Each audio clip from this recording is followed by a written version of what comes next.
Hello friends, మిత్రులారా, ప్రస్తుతం మన తెలంగాణ రాష్ట్రంలో మున్సిపల్ ఎన్నికల నోటిఫికేషన్ రావడం జరిగింది. అయితే ఈ మున్సిపాలిటీల గురించి మన భారత రాజ్యాంగం ఏం చెప్తుందో తెలుసుకుందాం ఒకసారి. మన భారత రాజ్యాంగంలో 74వ రాజ్యాంగ సవరణ ద్వారా 1992లో ఈ మున్సిపాలిటీలకు రాజ్యాంగ హోదా కల్పించడం జరిగింది. దీని ద్వారా రాజ్యాంగంలో పార్ట్ 9A చేర్చడం జరిగింది. దీనిలో ముఖ్యంగా మున్సిపాలిటీలు అంటే ఏమిటి అనే నిర్వచనాన్ని ఆర్టికల్ 243Pలో చేర్చడం జరిగింది. మున్సిపాలిటీల ఏర్పాటు గురించి 243Qలో చేర్చడం జరిగింది. అంటే నగర పంచాయతీలు, మున్సిపల్ కార్పొరేషన్లు, మున్సిపాలిటీలు అంటే ఏమిటి, ఈ విధంగా. అలాగే మున్సిపాలిటీల నిర్మాణం గురించి, అలాగే సభ్యుల ఎన్నిక గురించి 243Rలో చేర్చడం జరిగింది.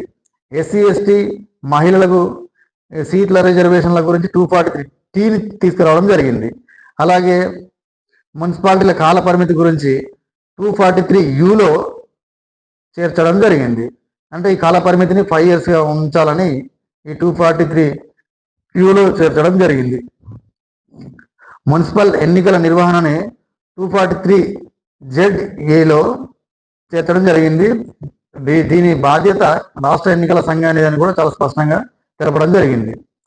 అలాగే మున్సిపల్ ఎన్నిక ప్రక్రియ అనేది ప్రత్యక్ష పద్ధతిలో జరుగుతూ ఉంటుంది.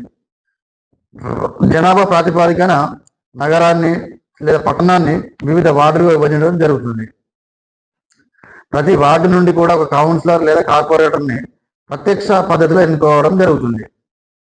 అలాగే రాష్ట్ర ఎన్నికల సంఘం అనేది 18 ఏళ్ళు నిండిన ప్రతి ఓటర్ని కూడా ఓటు వేయడానికి అర్హుల్ని చేస్తుంది.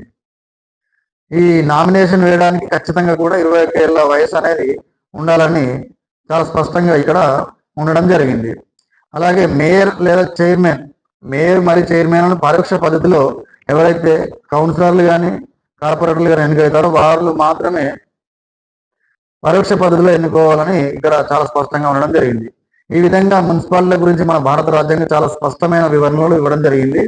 దీని ప్రకారంగానే ఇప్పుడు ప్రస్తుతం జరుగుతున్నటువంటి మున్సిపాలిటీల ఎన్నికలు కూడా జరుగుతాయని మనకు చాలా స్పష్టంగా అర్థమవుతుంది. Thank you.